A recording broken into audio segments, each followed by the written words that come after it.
श्री मैत्रेय जी कहते हैं, विदुर जी, इस प्रकार भगवान शंकर ने परचेताओं को उपदेश दिया। फिर परचेताओं ने शंकर जी की बड़े भक्ति भाव से पूजा की। इसके बाद वे उन राजकुमारों के सामने ही अंतर्धान हो गए। सब के सब परचेता जल में खड़े रहकर भगवान रुद्र के बताए स्तोत्र का जप करते हुए 10,000 वर्ष तक तपस्या करते रहे। इन दिनों राजा प्राचीन बरही का चित्त कर्म कांड में बहुत रम गया था। उन्हें अध्यात्म विद्या विशारद परम कृपालु नारद जी ने उपदेश दिया। उन्होंने कहा कि राजन, इन कर्मों के द्वारा तुम अपना कौन सा कल्याण करना चाहते हो? दुख के आत्यांतिक नाश और परमानंद की प्राप्ति का नाम कल्याण है, वह तो कर्मों से नहीं मिलता। राजा ने कहा, महाभाग नारद जी, मेरी बुद्धि कर्म में फंसी हुई है, इसलिए मुझे परम कल्याण का कोई पता नहीं है। आप मुझे विशुद्ध ज्ञान का उपदेश दीजिए, जिससे मैं इस कर्म बंधन से छूट जाऊं। जो पुरुष कपट धर्म में ग्रस्त आश्रम में ही रहता हुआ पुत्र स्त्री और धन को ही परम पुरुषार्थ मानता है, वह ज्ञान व संसार अरण्य में ही भटकता रहने के कारण उस परम कल्याण को प्राप्त नहीं कर सकता। से नारद जी ने कहा, देखो राजन, तुमने यज्ञ में निर्दयता पूर्वक जिन हजारों पशुओं की बलि दी है, उन्हें आकाश में देखो।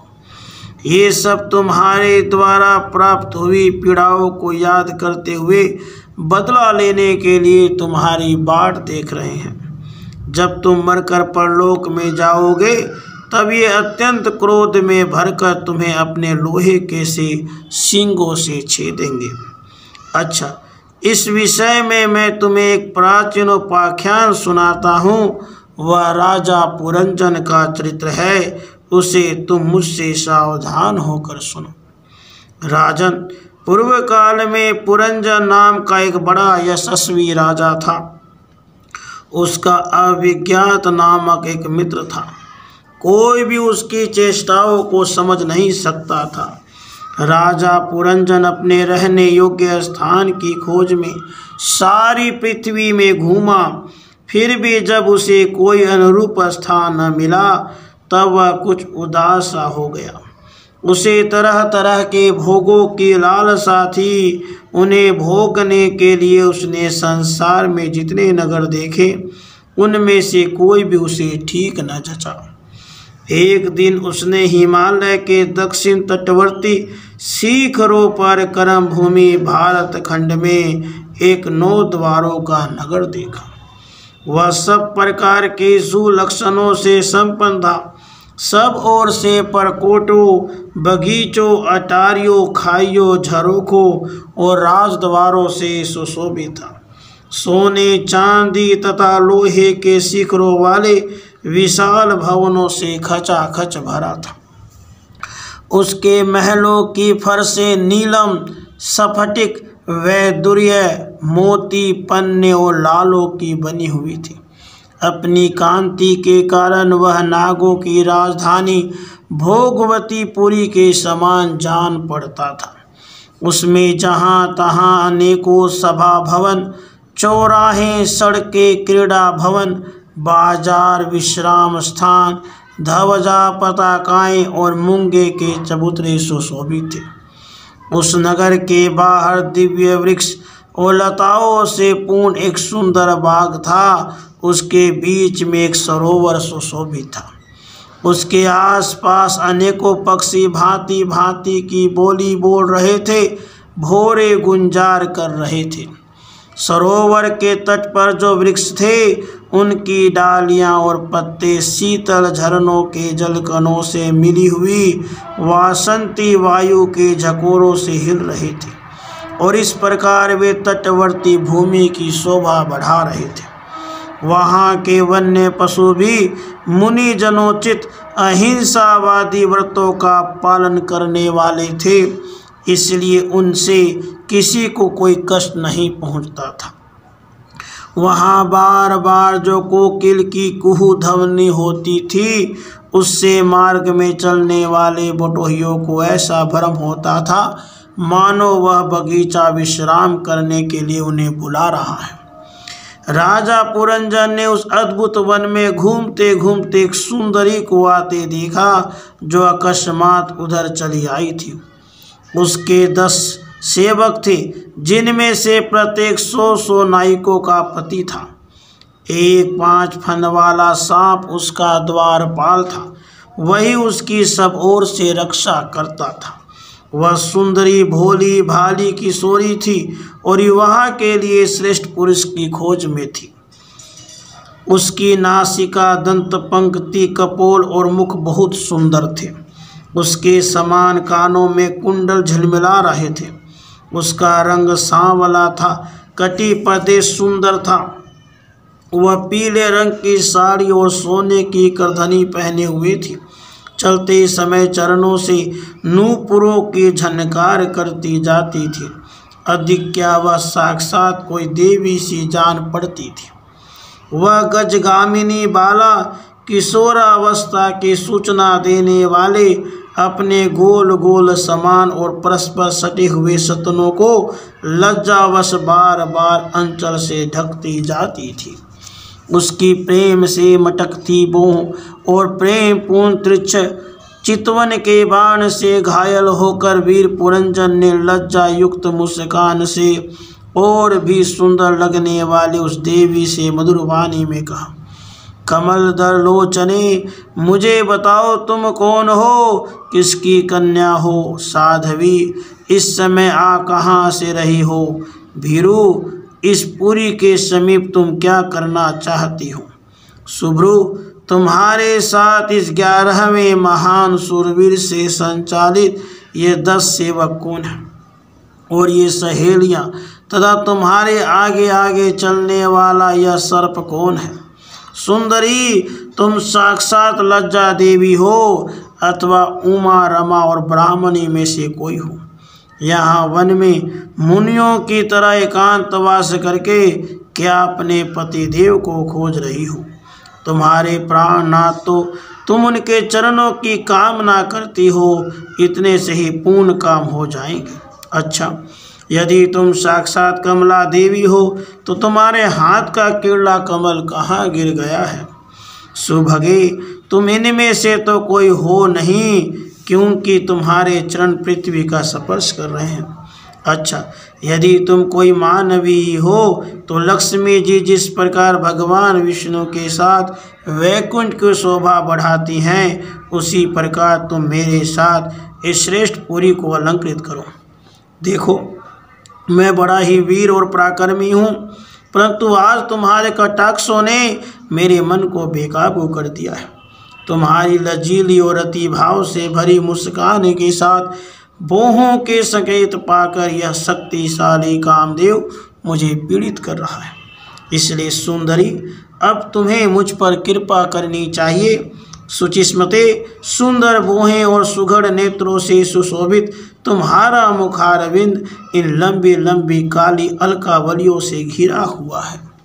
तुम्हारे मुख से निकले हुए वाक्य बड़े ही मीठे और मन हरने वाले हैं, परंतु वह मुख तो लाज के मारे मेरी ओर होता ही नहीं। जरा ऊंचा करके अपने उस सुंदर मुखड़े का मुझे दर्शन तो कराओ। श्री नारद जी ने कहा, वीरवर, जब राजा पुरंजन ने अधीर से होकर इस प्रकार याचना की, तब उस बाला ने भी हंसते हुए उसका अनुमोदन किया। वह भी राजा को देखकर मोहित हो चुकी थी। वह कहने लगी, नरश्रेष्ठ, हमें अपने उत्पन्न करने वाले का ठीक ठीक पता नहीं है, और न हम अपने या किसी दूसरे के नाम या गोत्र को ही जानती है। वीरवर, आज हम सब इस पुरी में हैं, इसके सिवा मैं और कुछ नहीं जानती। मुझे इसका भी पता नहीं है कि हमारे रहने के लिए यह पुरी किसने बनाई है। प्रियवर, ये पुरुष मेरे सखा और स्त्रियां मेरी सहेलियां हैं, और जिस समय मैं सो जाती हूँ, यह सर्प जागता हुआ इस पुरी की रक्षा करता रहता है। शत्रुदमन, आप यहाँ पधारे, यह मेरे लिए सौभाग्य की बात है। आपका मंगल हो। आपको विषय भोगों की इच्छा है, उसकी पूर्ति के लिए मैं अपने साथियों सहित सभी प्रकार के भोग प्रस्तुत करती रहूँगी। प्रभु, इस 9 द्वारों वाली पुरी में मेरे प्रस्तुत किए हुए इच्छित भोगों को भोगते हुए आप सैकड़ों वर्षों तक निवास कीजिए।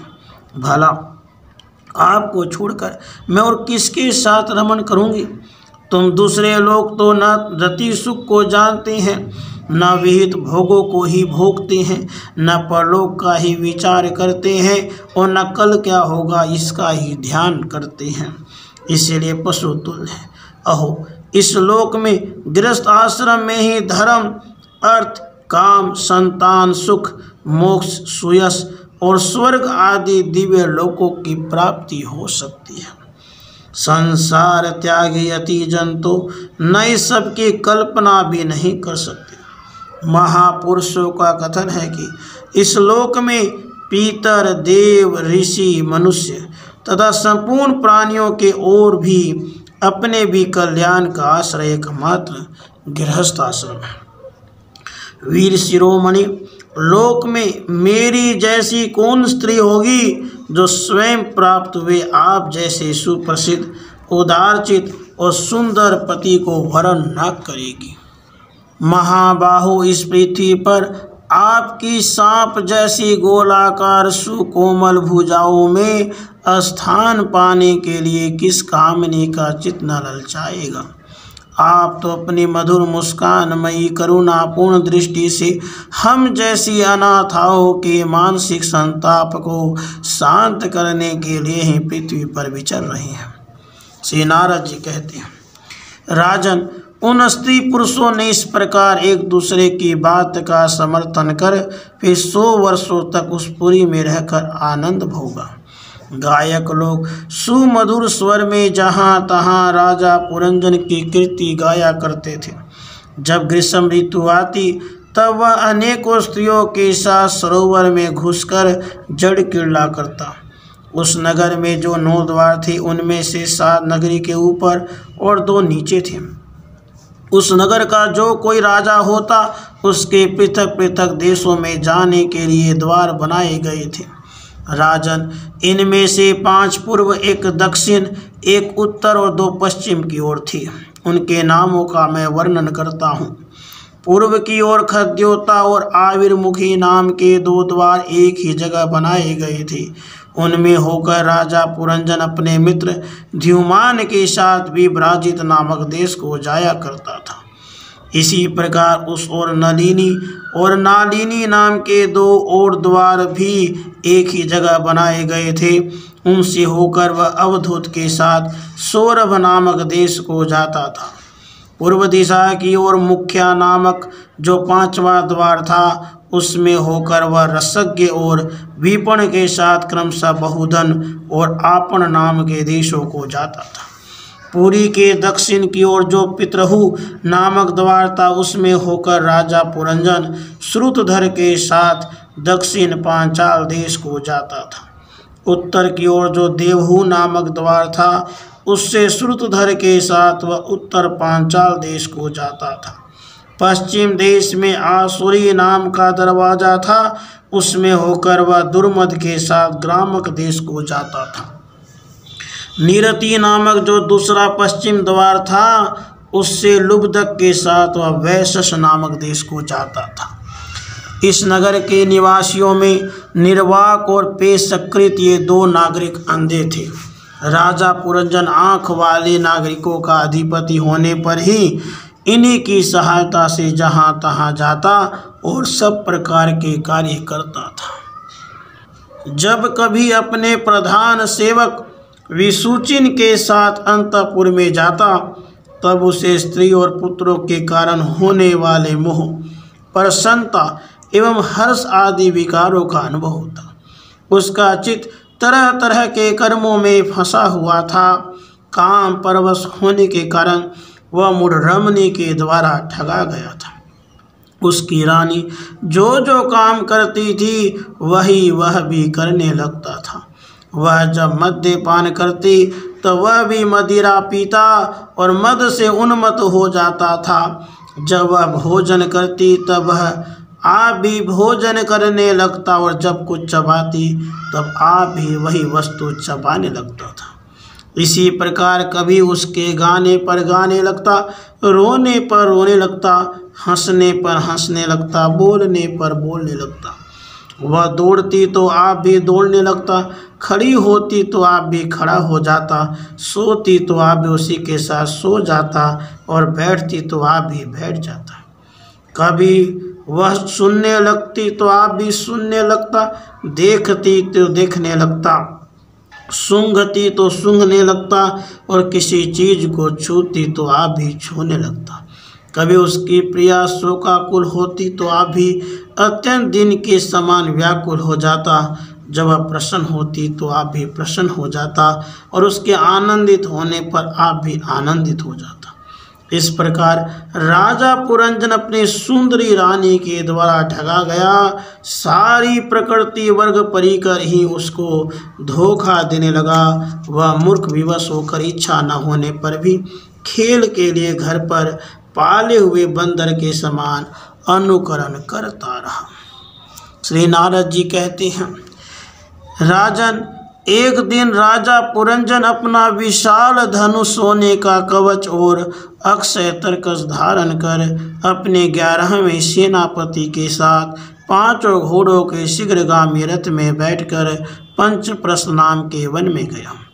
उस रथ में 2 ईसा दंड, 2 पहिए, 1 धुरी, 3 ध्वज दंड, 5 डोरियां, 1 लगाम, 1 सारथी, 1 बैठने का स्थान, 2 जुए, 5 आयुध और 7 आवरण थे।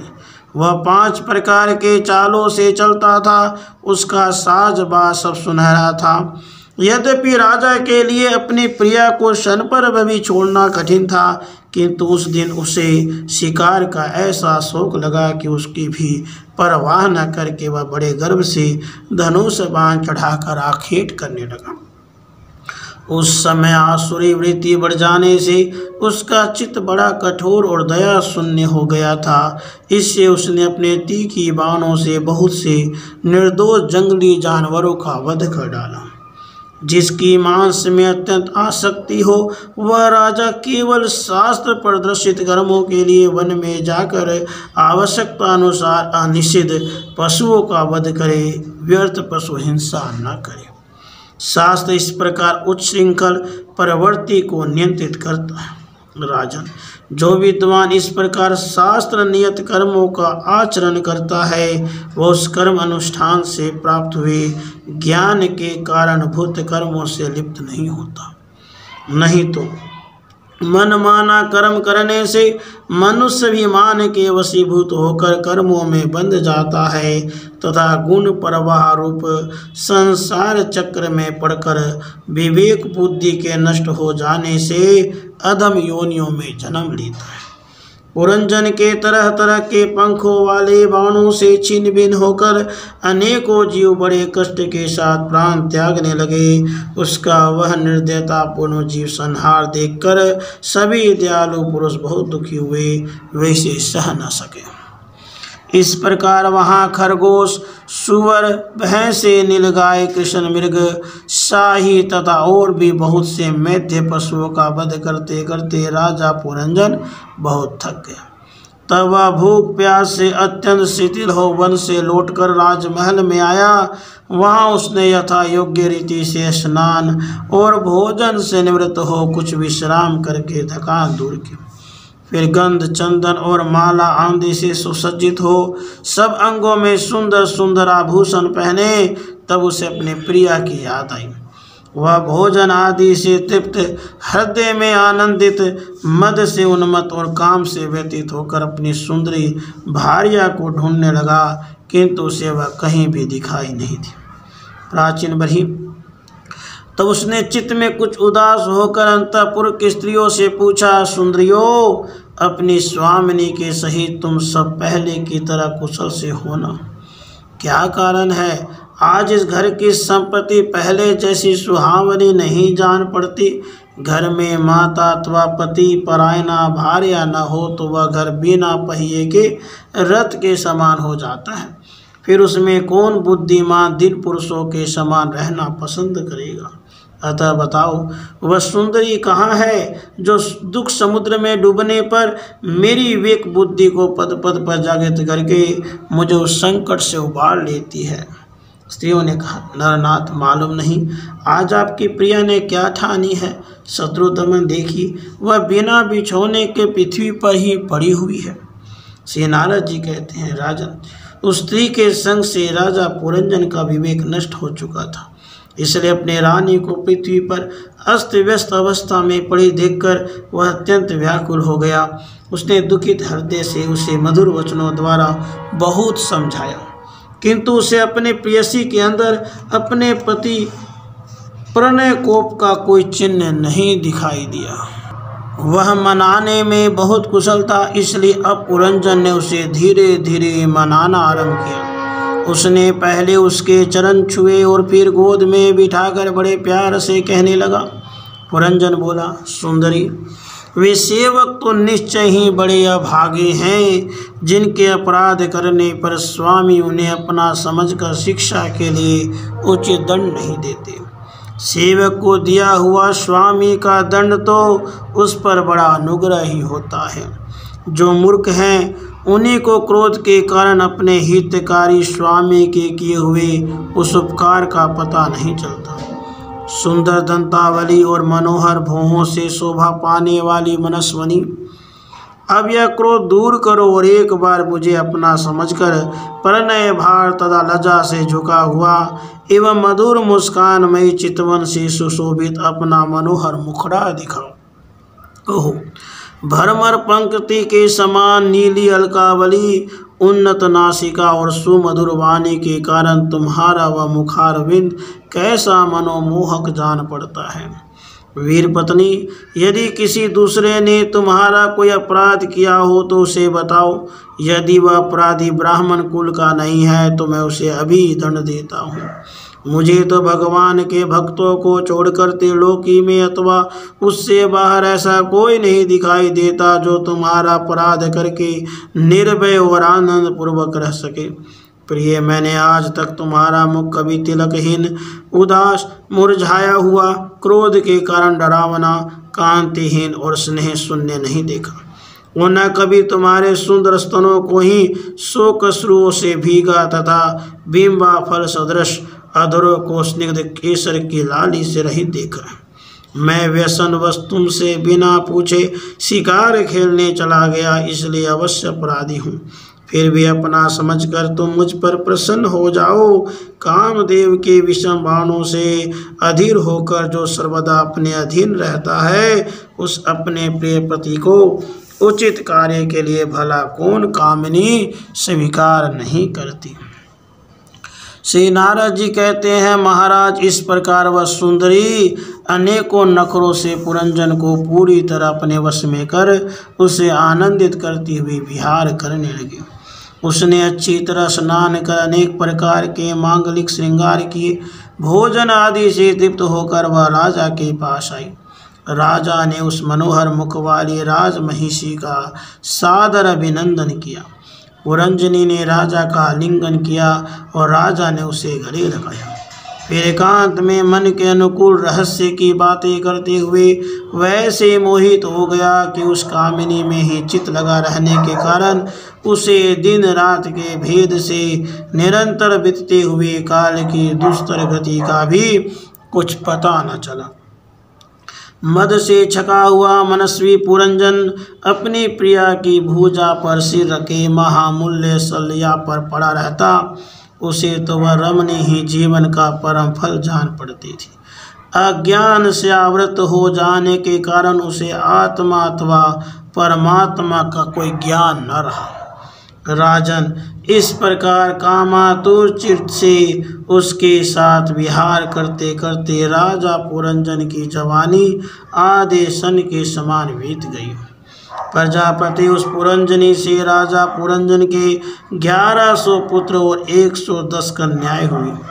जो सभी माता पिता का सुयश बढ़ाने वाली सुशीलता, उदारता आदि गुणों से संपन्न थी। यह पुरंजनी नाम से विख्यात है। इतने में ही उस सम्राट की लंबी आयु का आधा भाग निकल गया। फिर पांचाल राज पुरंजन ने पितृवंश की वृद्धि करने वाले पुत्रों का वधुओं के साथ और कन्याओं का उनके योग्य वरों के साथ विवाह कर दिया। पुत्रों में से प्रत्येक के 100 पुत्र हुए। उनसे वृद्धि को प्राप्त हुआ पुरंजन का वंश सारे पांचाल देश में फैल गया। इन पुत्र पौत्र, गृह को सेवक और मंत्री आदि में दृढ़ ममता हो जाने से वह इन विषयों में ही बंध गया। फिर तुम्हारी तरह उसने भी अनेक प्रकार के भोगों की कामना से यज्ञ की दीक्षा ली। तरह तरह के पशु हिंसा में घोर यज्ञों से देवता, पितर और भूतपतियों की आराधना की। इस प्रकार वह जीवन भर आत्मा का कल्याण करने वाले कर्मों की ओर से असावधान और कुटुंब पालन में व्यस्त रहा। अंत में वृद्धावस्था का वह समय आ पहुंचा जो स्त्री लंपट पुरुषों को बड़ा अप्रिय होता है। राजन, चंडवेग नाम का एक गंधर्व राज है। उसके अधीन 360 महाबलवान गंधर्व रहते हैं। उनके साथ मिथुन भाव से स्थित कृष्ण और शुक्ल वर्ण की उतनी ही गंधर्वियाँ भी हैं। ये बारी बारी से चक्कर लगाकर भोग विलास की सामग्रियों से भरी पूरी नगरी को लूटती रहती है। गंधर्वराज चंडवेग के उन अनुचरों ने जब राजा पुरंजन का नगर लूटना प्रारंभ किया तब उन्हें 5 फन के सर्प पर जागर ने रोका। यह पुरंजनपुरी की चौकसी करने वाला महाबलवान सर्प 100 वर्ष तक अकेला ही उन 720 गंधर्व गंधर्वियों से युद्ध करता रहा। बहुत से वीरों के साथ अकेले ही युद्ध करने के कारण अपने एकमात्र संबंधी प्रजागर को बलहीन हुआ देख राजा पुरंजन को अपने राष्ट्र और नगर में रहने वाले अन्य बांधवों के साथ बड़ी चिंता हुई। वह इतने दिनों तक पांचाल देश के उस नगर में अपने दूतों द्वारा लाए हुए कर को लेकर विषय भोग में मस्त रहता था। स्त्री के वशीभूत रहने के कारण इस अवश्य भावी भय का उसे पता ही न चला। राजन, इन्हीं दिनों काल की एक कन्या वर की खोज में त्रिलोकी में भटकती रही, फिर भी उसे किसी ने स्वीकार नहीं किया।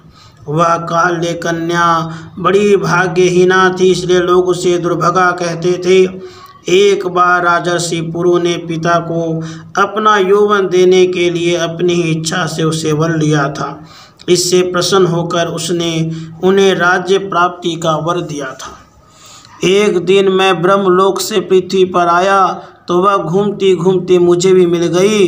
तब मुझे नैष्ठिक ब्रह्मचारी जानकर भी कामातुरा होने के कारण उसने वरना चाहा।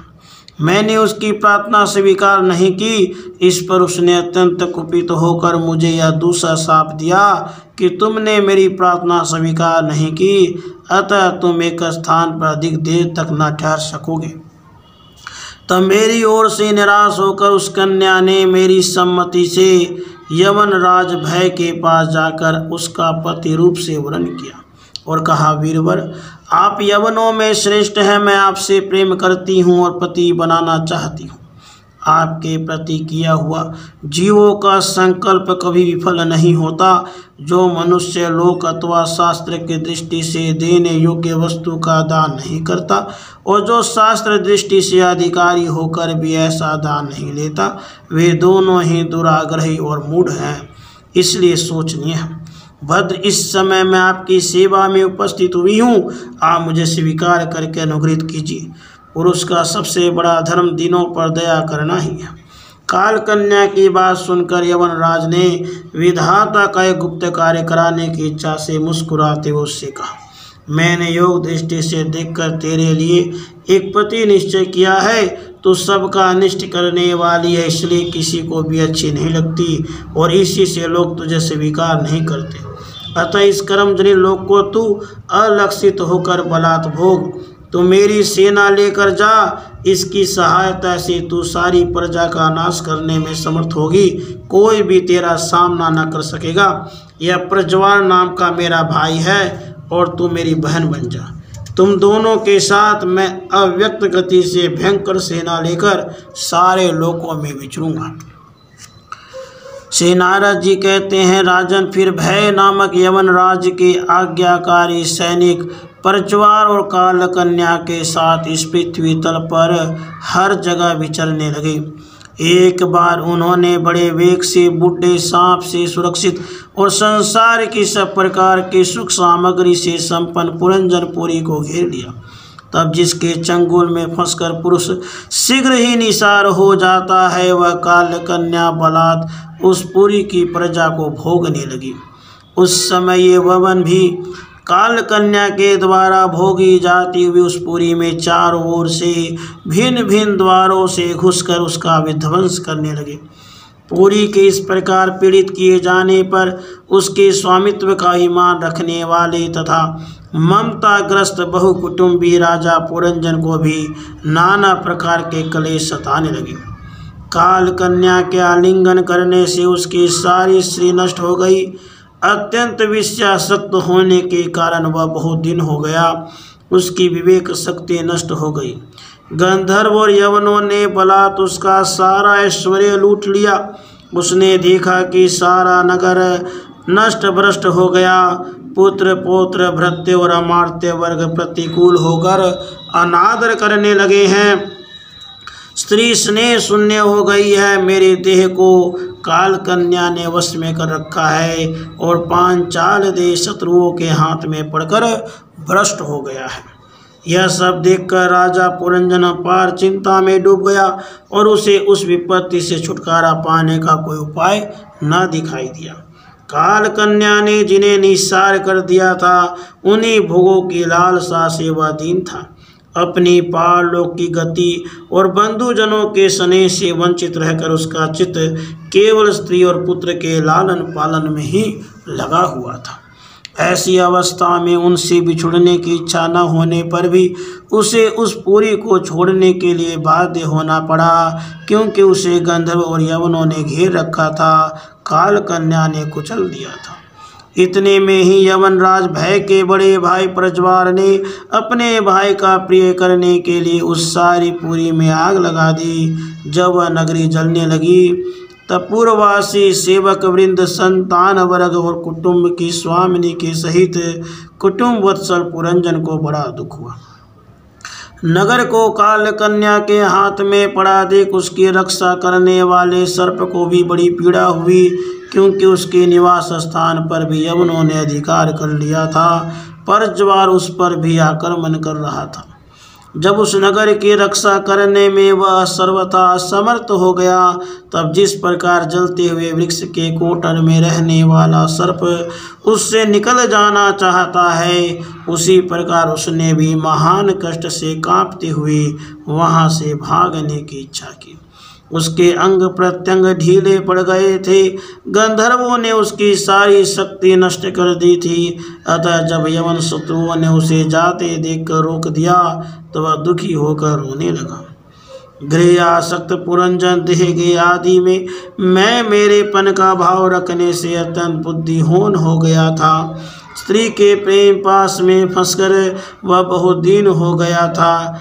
अब जब उनसे बिछुड़ने का समय उपस्थित हुआ, तब अपने पुत्री, पुत्र, पौत्र, पुत्रवधू, दामाद, नौकर, घर, खजाना, अन्य अन्य जिन पदार्थों में उसकी ममता भरसेस थी, उनका भोग तो कभी छूट गया था, उन सब के लिए इस प्रकार चिंता करने लगा। हाय, मेरी भार्या तो बहुत घर गृहस्थी वाली है।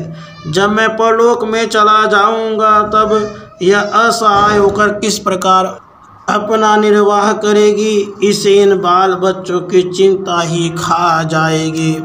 यह मेरे भोजन किए बिना भोजन नहीं करती थी, स्नान किए बिना स्नान नहीं करती थी, सदा मेरे ही सेवा में तत्पर रहती थी। मैं कभी रूठ जाता तो यह बड़ी भयभीत हो जाती थी, झिड़कने लगती तो डर के मारे चुप हो जाती थी। मुझसे कोई भूल हो जाती तो यह मुझे सचेत कर देती थी। मुझ में इसका इतना अधिक स्नेह है कि यदि मैं कभी परदेश चला जाता तो वह विरह अवस्था में सूख कर कांटा हो जाती थी।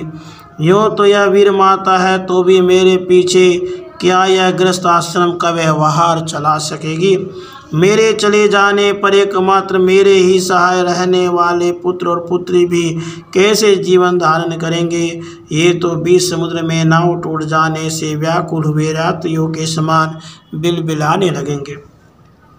यद्यपि ज्ञान दृष्टि से उसे शोक करना उचित न था, फिर भी अज्ञानवश राजा पुरंजन इस प्रकार दिन बुद्धि से अपने स्त्री पुत्र आदि के लिए शोकाकुल हो रहा था। इसी समय उसे पकड़ने के लिए वहाँ भय नामक यवन राजा धमका। जब यवन लोग उसे पशु के समान बांधकर अपने स्थान को ले चले तो उसके अनुचरणगण अत्यंत आतुर और शोकाकुल होकर उसके साथ हो लिए। यवनों द्वारा रोका हुआ सर्प भी उस पुरी को छोड़कर इन सब के साथ ही चल दिया। उसके जाते ही सारा नगर छिन्न भिन्न होकर अपने अपने कारण में लीन हो गया। इस प्रकार महाबली यवन राज के बलपूर्वक खींचने पर भी राजा पुरंजन ने अज्ञानवश अपने हितैषी एवं पुराने मित्र अभिज्ञात का स्मरण नहीं किया। उस निर्दय राजा ने जिन यज्ञ पशुओं की बलि दी थी वे उसकी दी हुई पीड़ा को याद करके उसे क्रोधपूर्वक कुठारों से काटने लगे। वह वर्षों तक विवेकहीन अवस्था में अपार अंधकार में पड़ा निरंतर कष्ट भोगता रहा। स्त्री की आसक्ति से उसकी यह दुर्गति हुई थी। अंत समय में भी पुरंजन को उसी का चिंतन बना हुआ था, इसलिए दूसरे जन्म में वह नृपश्रेष्ठ विदर्भ राज के यहाँ सुंदरी कन्या बनकर उत्पन्न हुआ। जब यह विदर्भ नंदिनी विवाह योग्य हुई तब विदर्भ राज ने घोषित कर दिया कि इसे सर्वश्रेष्ठ पराक्रमी वीर ही ब्याह सकेगा। तब शत्रुओं के नगरों को जीतने वाले पांड्य नरेश महाराज मल्लध्वज ने समर भूमि में समस्त राजाओं को जीतकर उसके साथ विवाह किया। उससे महाराज मल्लध्वज ने एक श्यामल लोचना कन्या और उससे छोटे 7 पुत्र उत्पन्न किए, जो आगे चलकर द्रविड़ देश के 7 राजा हुए। राजन फिर उनमें से प्रत्येक पुत्र के बहुत बहुत पुत्र उत्पन्न हुए, जिनके वंशधर इस पृथ्वी को मनवंतर के अंत तक तथा उसके बाद भी भोगेंगे। राजा मल्लध्वज की पहली पुत्री बड़ी व्रतशिला थी। उसके साथ अगस्त्य ऋषि का विवाह हुआ। उससे उनके दृढ़च्युत नामक पुत्र हुआ और दृढ़च्युत के इद्धमवाह हुआ। अंत में राजर्षि मल्लध्वज पृथ्वी को पुत्रों में बांटकर भगवान श्री कृष्ण की आराधना करने की इच्छा से मलय पर्वत पर चले गए। उस समय चंद्रिका जिस प्रकार चंद्रदेव का अनुसरण करती है, उसी प्रकार मतलोचना वैदर्भी ने अपने घर पुत्र और समस्त भोगों की तिलांजलि दे पांड्य नरेश का अनुगमन किया। वहाँ चंद्रवसा, ताम्रप्रणी और वटोदका नाम की 3 नदियाँ थीं। उनके पवित्र जल में स्नान करके वे प्रतिदिन अपने शरीर और अंतःकरण को निर्मल करते थे। वहाँ रहकर उन्होंने कंद, बीज, मूल, फल, पुष्प, पत्ते तीनों जल से ही निर्वाह करते हुए बड़ा कठोर तप किया। इससे धीरे धीरे उनका शरीर बहुत सूख गया। महाराज मल्लध्वज ने सर्वत्र समदृष्टि रखकर शीत उष्ण, वर्षा, वायु, भूख प्यास, प्रिय प्रिय और सुख दुख आदि सभी द्वंद्वों को जीत लिया। तप और उपासना से वासनाओं को निर्मूल कर यम नियम आदि के द्वारा इंद्रिय, प्राण और मन को वश में करके वे आत्मा में ही ब्रह्म भावना करने लगे। इस प्रकार 100 दिव्य वर्षों तक स्थानों के समान निश्चल भाव से एक ही स्थान पर बैठे रहे। भगवान वासुदेव में सुदृढ़ प्रेम हो जाने के कारण इतने समय तक उन्हें शरीर आदि का भी भान न हुआ। राजन गुरु स्वरूप साक्षात श्री हरि के उपदेश किए हुए तथा अपने अंतःकरण में सब और स्फुरित होने वाली विशुद्ध विज्ञान दीपक से उन्होंने देखा कि अंतःकरण की वृत्ति का प्रकाशक आत्मा स्वप्न अवस्था की भांति देह आदि समस्त उपाधियों में व्याप्त उनसे पृथक भी है। ऐसा अनुभव करके वे सब ओर से उदासीन हो गए। फिर अपने आत्मा को परब्रह्म में और परब्रह्म को आत्मा में अभिन्न रूप से देखा और अंत में इस अभेद चिंतन को भी त्याग कर सर्वथा शांत हो गए। राजन, इस समय पति परायणा वेदर्भी सब प्रकार के भोगों को त्याग कर अपने परम धर्मज्ञ पति मलय ध्वज की सेवा बड़े प्रेम से करती थी। वह चीर वस्त्र धारण किए रहती, व्रत उपवास आदि के कारण उसका शरीर अत्यंत कृश हो गया था और सिर के बाल आपस में उलझ जाने के कारण उनसे सटे पड़ गई थी। उस समय अपने पति देव के साथ वह अंगार भाव को प्राप्त धूम रहित अग्नि के समीप अग्नि की शांत शिखा के समान सुशोभित हो रही थी। उसके पति परलोकवासी हो चुके थे, परंतु पूर्ववत स्थिर आसन में विराजमान थे। इस रहस्य को न जानने कारण वह उनके पास जाकर उनकी पूर्ववत सेवा करने लगी। चरण सेवा करते समय जब उसे अपने पति के चरणों में गर्मी बिल्कुल नहीं मालूम हुई, तब तो वह झुंड से बिछड़ी हुई मिर्गी के समान चित्त में अत्यंत व्याकुल हो गई। उस बिहड़ वन में अपने को अकेली और दीन अवस्था में देखकर वह बड़ी शोकाकुल हुई और आंसुओं की धारा से स्तनों को भिगोती हुई बड़े जोर जोर से रोने लगी। वह बोली, राजर्षे उठिए उठिए, समुद्र से घिरी हुई यह वसुंधरा लुटेरों और अधार्मिक राजाओं से भयभीत हो रही है, आप इनकी रक्षा कीजिए। पति के साथ वन में गई हुई वह अबला इस प्रकार विलाप करती हुई पति के चरणों में गिर गई और रो रो कर आंसू बहाने लगी। लकड़ियों की चिता बनाकर उसने उस पर पति का शव रखा और अग्नि लगाकर विलाप करते करते स्वयं सती होने का निश्चय किया।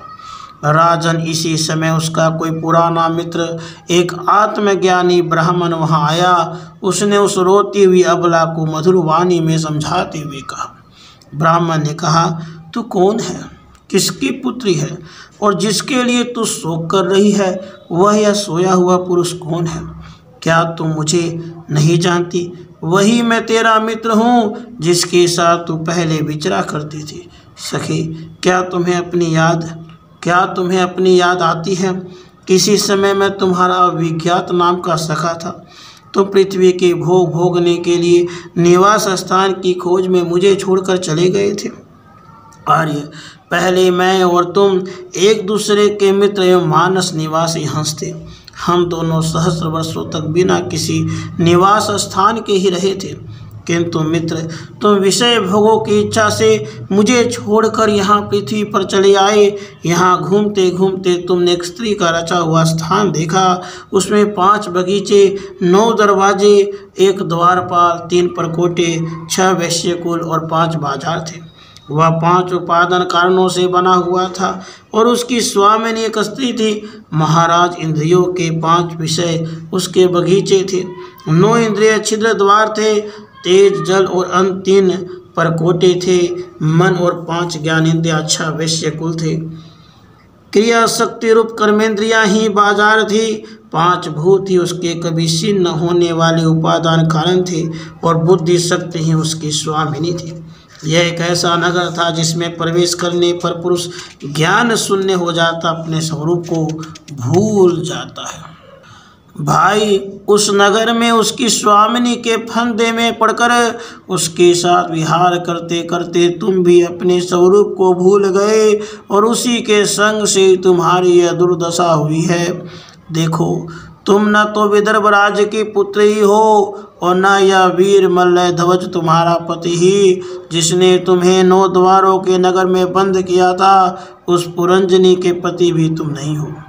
तुम पहले जन्म में अपने को पुरुष समझते थे और अब सती स्त्री मानते हो। यह सब मेरी ही फैलाई हुई माया है। वास्तव में तुम न पुरुष हो न स्त्री, हम दोनों तो हंस हैं। तुम्हारा जो वास्तविक स्वरूप है उसका अनुभव करो। मित्र, जो मैं ईश्वर हूँ वही तुम जो हो, तुम मुझसे भिन्न नहीं हो। और तुम विचार पूर्वक देखो, मैं भी वही हूँ जो तुम हो। ज्ञानी पुरुष हम दोनों में कभी थोड़ा सा भी अंतर नहीं देखते। जैसे एक पुरुष अपने शरीर की परछाई को शीशे में और किसी व्यक्ति के नेत्र में भिन्न भिन्न रूप से देखता है, वैसे ही एक आत्मा विद्या और अविद्या के उपाधि के भेद से अपने को ईश्वर और जीव के रूप में दो प्रकार से देख रहा है। इस प्रकार जब हंस ईश्वर ने उसे सावधान किया तब मान सरोवर का हंस अर्थात जीव अपने स्वरूप में स्थित हो गया और उसे अपने मित्र के बिछोह से भूला हुआ आत्म ज्ञान फिर प्राप्त हो गया। प्राचीन बरही, मैंने तुम्हें परोक्ष रूप से यह आत्म ज्ञान का दिग्दर्शन कराया है, क्योंकि जगतकर्ता जगदीश्वर को परोक्ष वर्णन ही अधिक प्रिय है। राजा प्राचीन बरही ने कहा, भगवान मेरी समझ में आपके वचनों का अभिप्राय पूरा नहीं आ रहा है। विवेकी पुरुष ही इसका तात्पर्य समझ सकते हैं, हम कर्म विमोहित जीव नहीं। श्री नारद जी ने कहा, राजन, पुरंजन नगर का निर्माता जीव है, जो अपने लिए 1, 2, 3, 4 अथवा बहुत पैरों वाला या बिना पैरों का शरीर पूर्ण तैयार कर लेता है।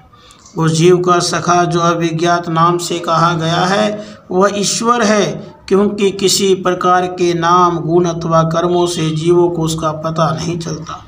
जीव ने जब सुख दुख रूप सभी प्राकृत विषयों को भोगने की इच्छा की तब उसने दूसरे शरीर की अपेक्षा 9 द्वार 2 हाथ और 2 पैरों वाला मानव देह ही पसंद किया।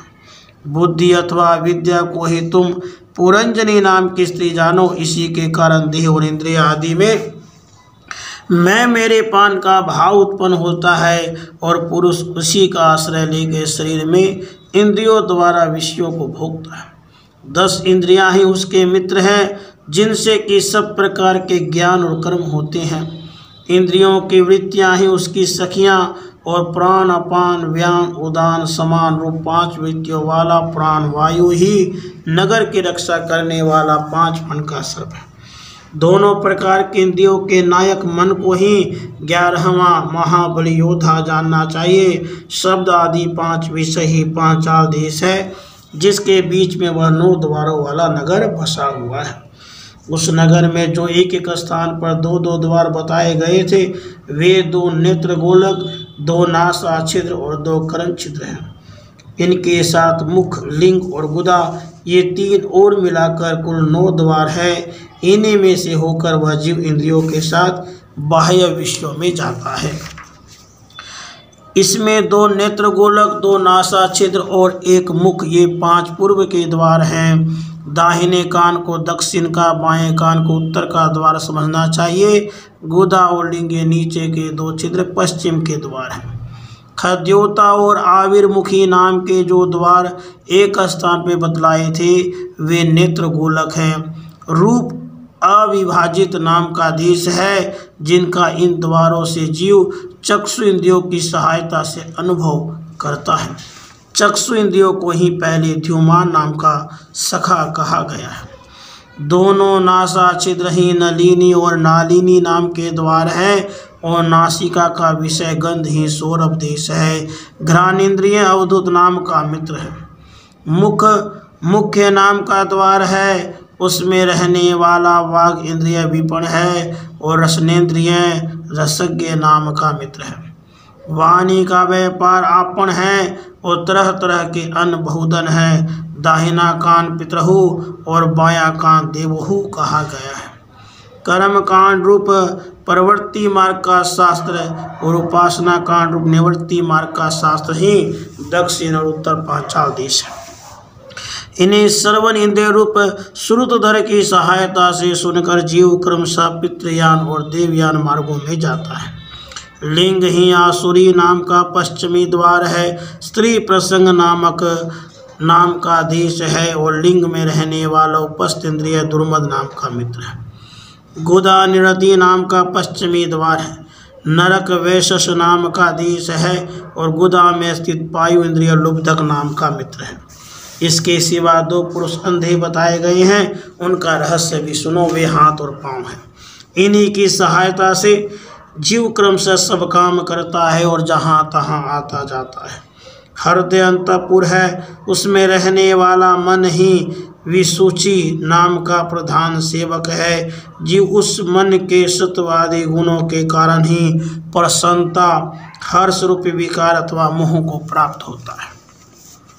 बुद्धि राजमहिषी पुरंजनी जिस जिस प्रकार स्वप्न अवस्था में विकार को प्राप्त होती है और जागृत अवस्था में इंद्रिया आदि को विकृत करती है, उसके गुणों से लिप्त होकर आत्मा अर्थात जीव भी उसी रूप में उसकी वृत्तियों का अनुकरण करने को बाध्य होता है। यद्यपि वस्तुतः वह उनका निर्विकार साक्षी मात्र ही है। शरीर ही रथ है, उसमें ज्ञान इंद्रिय रूप 5 घोड़े जुटे हुए हैं।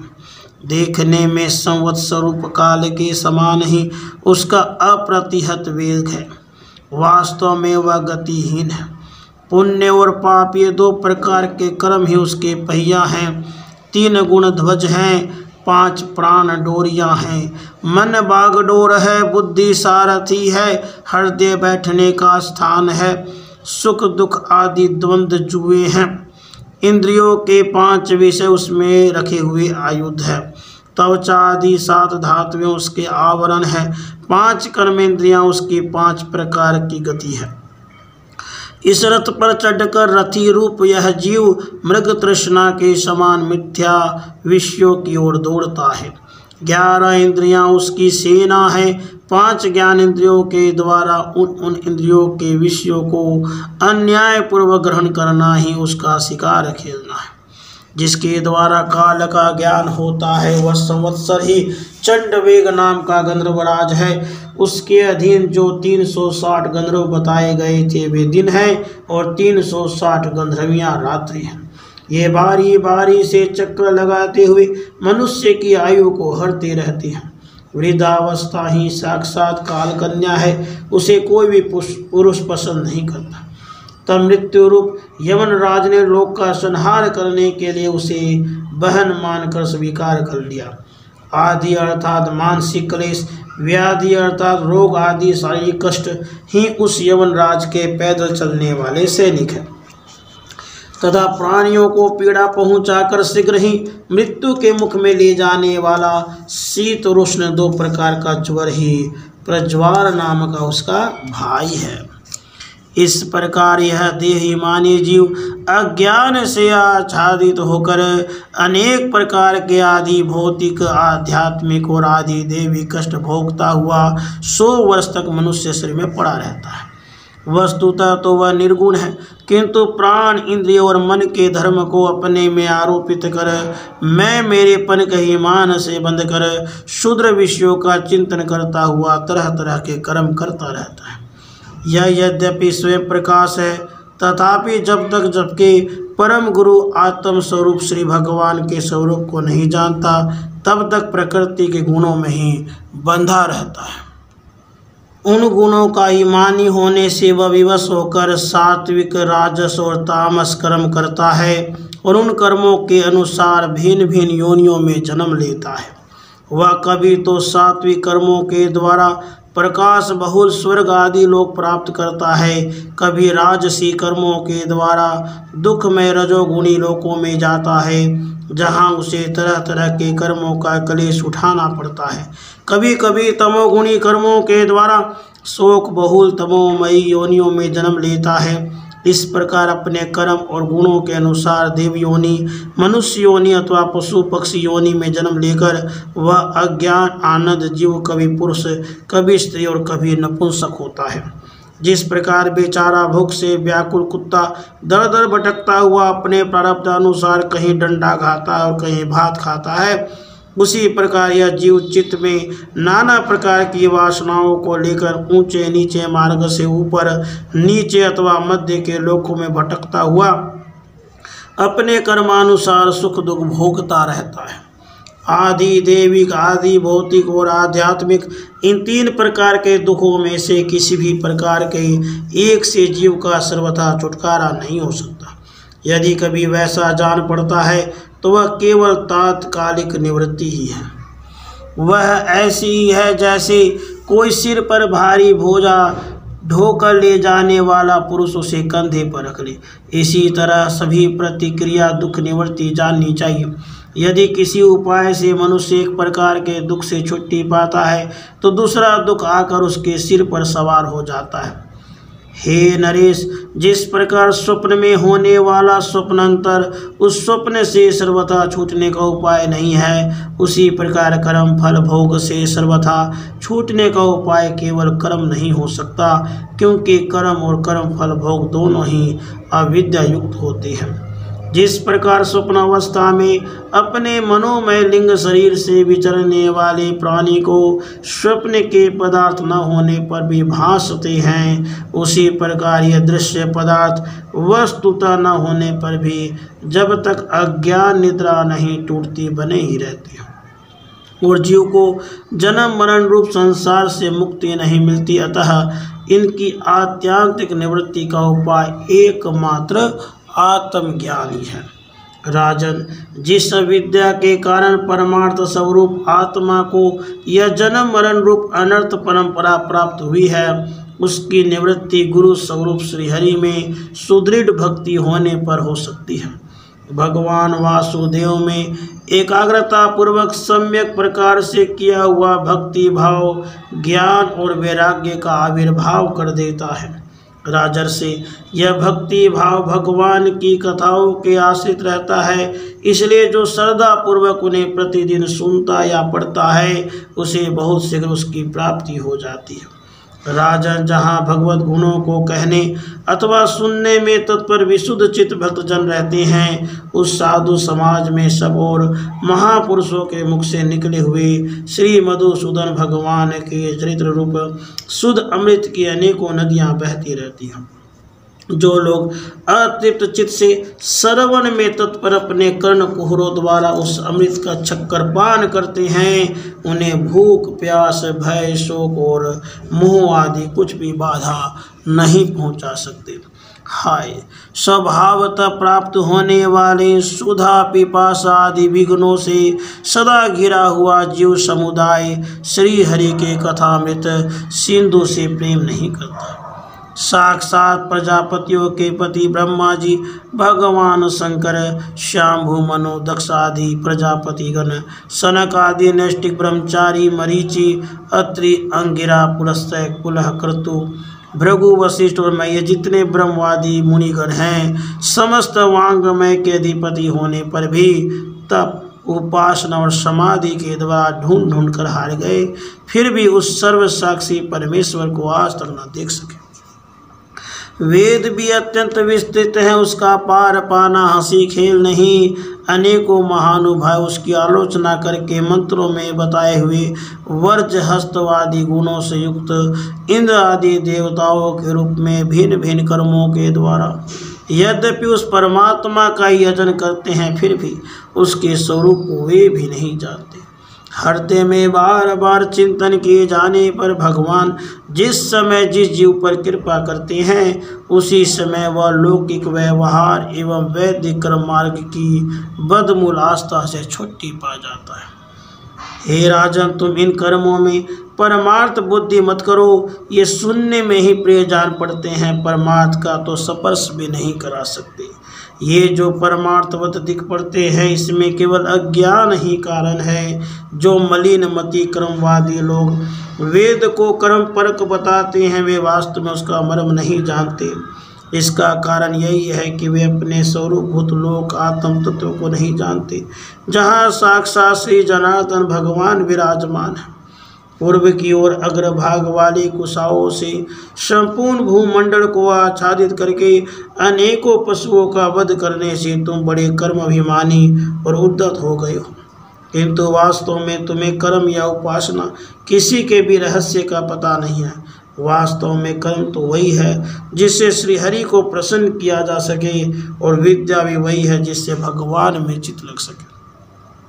श्रीहरि संपूर्ण देहधारियों के आत्मा नियामक और स्वतंत्र कारण हैं, अतः उनके चरण तल ही मनुष्यों के एकमात्र आश्रय हैं, और उन्हीं से संसार में सबका कल्याण हो सकता है। जिससे किसी को अनुमात्र भी भय नहीं होता, वही उसका प्रियतम आत्मा है। ऐसा जो पुरुष जानता है वही ज्ञानी है, और जो ज्ञानी है वही गुरु एवं साक्षात श्री हरि है। श्री नारद जी कहते हैं, पुरुष श्रेष्ठ, यहाँ तक जो कुछ कहा गया उससे तुम्हारे प्रश्न का उत्तर हो गया। अब मैं एक भली भांति निश्चित किया हुआ गुप्त साधन बताता हूँ, ध्यान देकर सुनो। पुष्प वाटिका में अपनी हरिणी के साथ विहार करता हुआ एक हरिण मस्त घूम रहा है। वह दूब आदि छोटे छोटे अंकुरों को चर रहा है। उसके कान भौरों के मधुर गुंजार में लग रहे हैं। उसके सामने ही दूसरे जीवों को मारकर उसका पेट पालने वाले भेड़िए ताक लगाए खड़े हैं, और पीछे से शिकारी व्याध ने बींधने के लिए उस पर बाण छोड़ दिया है। परंतु हरिण इतना बेसुध है कि इसे इसका कुछ भी पता नहीं। एक बार इस हरिण के दशा पर विचार करो। राजन, इस रूपक का आशय सुनो। यह मृत प्राय हरिण तुम ही हो। तुम अपने दशा पर विचार करो। पुष्पों की तरह ये स्त्रियां केवल देखने में सुंदर है। इन स्त्रियों के रहने का घर ही पुष्प वाटिका है।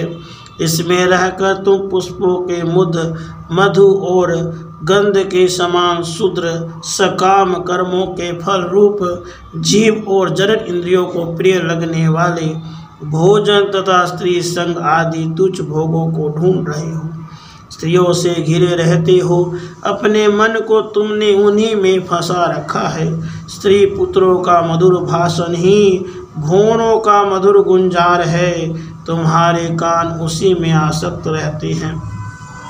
सामने ही भेड़ियों के झुंड के समान काल के अंश दिन और रात तुम्हारी आयु को हर रहे हैं, परंतु तुम उनकी कुछ भी परवाह न कर गृहस्थी के सुखों में मस्त हो रहे हो।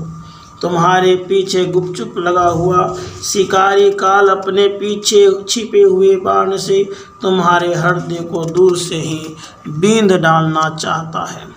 इस प्रकार अपने को मृग की सी स्थिति में देखकर तुम अपने चित्त को हृदय के भीतर निरुद्ध करो और नदी की भांति प्रवाहित होने वाली श्रवण इंद्रियों की बाह्य वृत्ति को चित्त में स्थित करो।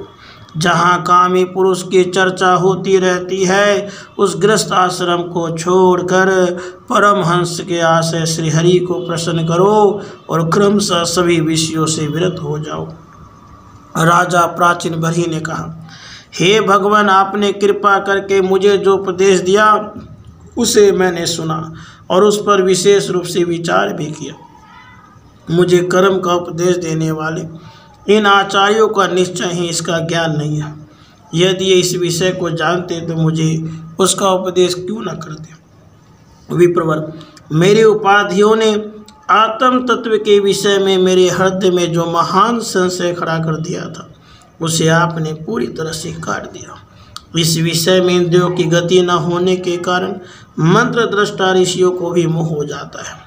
वेदवादियों कथन जगह जगह सुना जाता है कि पुरुष इस लोक में जिसके द्वारा कर्म करता है उस स्थूल शरीर को यहीं छोड़कर परलोक में कर्मों से ही बने हुए दूसरे देह से उनका फल भोगता है।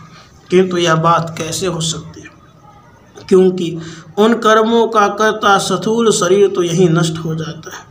इसके सिवा जो जो कर्म यहाँ किए जाते हैं वे तो दूसरे ही क्षण में दृश्य हो जाते हैं।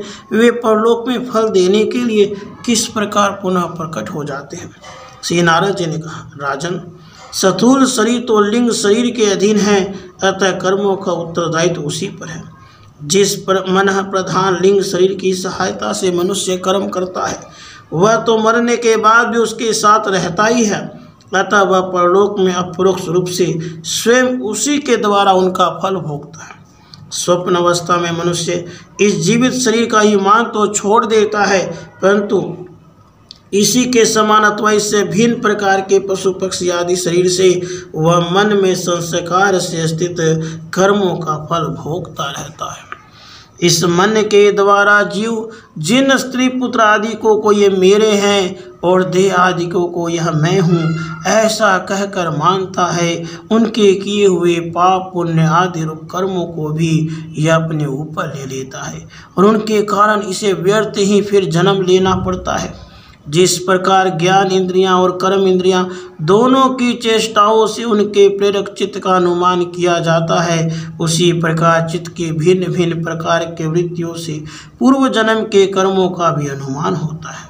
अतः कर्म अदृष्ट रूप से फल देने के लिए कालांतर में मौजूद रहते हैं। कभी कभी देखा जाता है कि जिस वस्तु का इस शरीर से कभी अनुभव नहीं किया, जिसे न कभी देखा न सुना ही, उसका स्वप्न में वह जैसी होती है वैसा ही अनुभव हो जाता है। राजन, तुम निश्चय मानो कि लिंग देह के अभिमानी जीव को उसका अनुभव पूर्व जन्म में हो चुका है, क्योंकि जो वस्तु पहले अनुभव की हुई नहीं होती उसकी मन में वासना भी नहीं हो सकती। राजन, तुम्हारा कल्याण हो। मन ही मनुष्य के पूर्व रूपों को तथा भावी शरीर आदि को भी बता देता है, और जिसका भावी जन्म होने वाला नहीं होता उस तत्ववेताओं की विदेह मुक्ति का पता भी उसके मन से ही लग जाता है। कभी कभी स्वप्न में देश, काल अथवा क्रिया संबंधी ऐसी बातें भी देखी जाती है जो पहले कभी देखी या सुनी नहीं गई, जैसे पर्वत की चोटी पर समुद्र, दिन में तारे अथवा अपना सिर कटा दिखाई देना इत्यादि। इनके दिखने में निद्रा दोष को ही कारण मानना चाहिए। मन के सामने इंद्रियों से अनुभव होने वाले पदार्थ ही भोग रूप में बार बार आते हैं और भोग समाप्त होने पर चले जाते हैं। ऐसा कोई पदार्थ नहीं आता जिसका इंद्रियों से अनुभव ही ना हो सके। इसका कारण यही है कि सब जीव मन सहित है। साधारणतया तो सब पदार्थों क्रमशः ही भान होता है, किंतु यदि किसी समय भगवत चिंतन में लगा हुआ मन विशुद्ध सत्व में स्थित हो जाए तो उसमें भगवान का संसर्ग होने से एक साथ समस्त विश्व का भी भान हो सकता है। जैसे राहु दृष्टि का विषय न होने पर भी प्रकाश आत्मक चंद्रमा के संसर्ग से दिखने लगता है।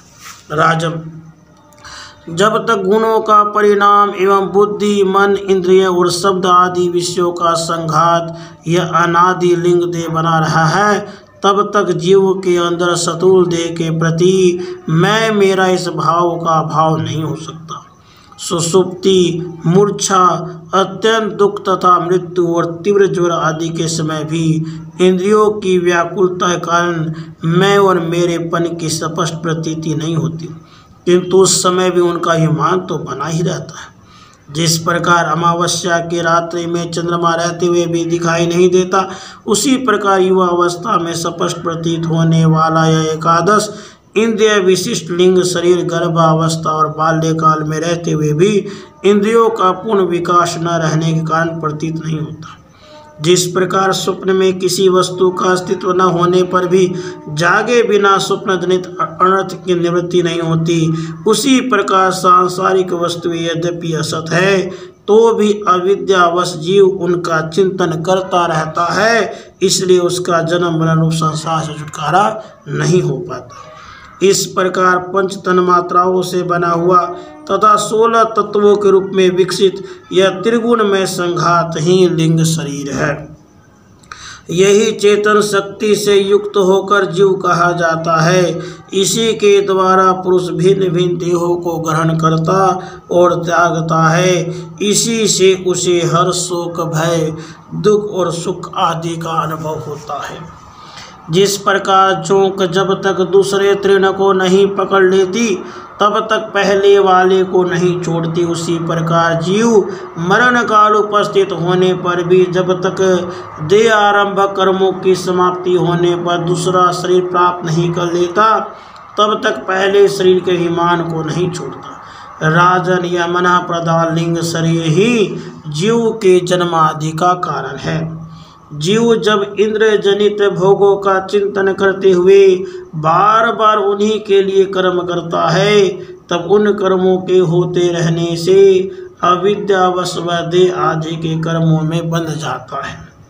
इसलिए उस कर्म बंधन से छुटकारा पाने के लिए संपूर्ण विश्व को भगवत रूप देखते हुए सब प्रकार श्री हरि का भजन करो। उन्हीं से इस विश्व की उत्पत्ति और स्थिति होती है, उन्हीं में लय होता है। श्री मैत्रेय जी कहते हैं, विदुर जी, भक्त श्रेष्ठ श्री नारद जी ने राजा प्राचीन बरही को जीव और ईश्वर के स्वरूप का दिग्दर्शन कराया, फिर भी उनसे विदा लेकर सिद्धलोक को चले गए। तब राजर्षि प्राचीन बरही भी प्रजापालन का भार अपने पुत्रों को सौंप कर तपस्या करने के लिए कपिल आश्रम को चले गए। वहाँ उन वीरवर ने समस्त विषयों की आसक्ति छोड़ एकाग्र मन से भक्ति पूर्वक श्री हरि के चरण कमलों का चिंतन करते हुए सारूप्य पद प्राप्त किया। निष्पा विदुर जी, देवर्षि नारद के परोक्ष रूप से कहे हुए इस आत्म ज्ञान को जो पुरुष सुनेगा या सुनाएगा वह शीघ्र ही लिंग देह के बंधन से छूट जाएगा। देवर्षि नारद के मुख से निकला हुआ यह आत्म ज्ञान भगवान मुकुंद के यश से संबंध होने के कारण त्रिलोकी को पवित्र करने वाला, अंतःकरण का शोधक तथा परमात्मा पद को प्रकाशित करने वाला है। जो पुरुष इसकी कथा सुनेगा वह समस्त बंधनों से मुक्त हो जाएगा और फिर उसे इस संसार चक्र में नहीं भटकना पड़ेगा।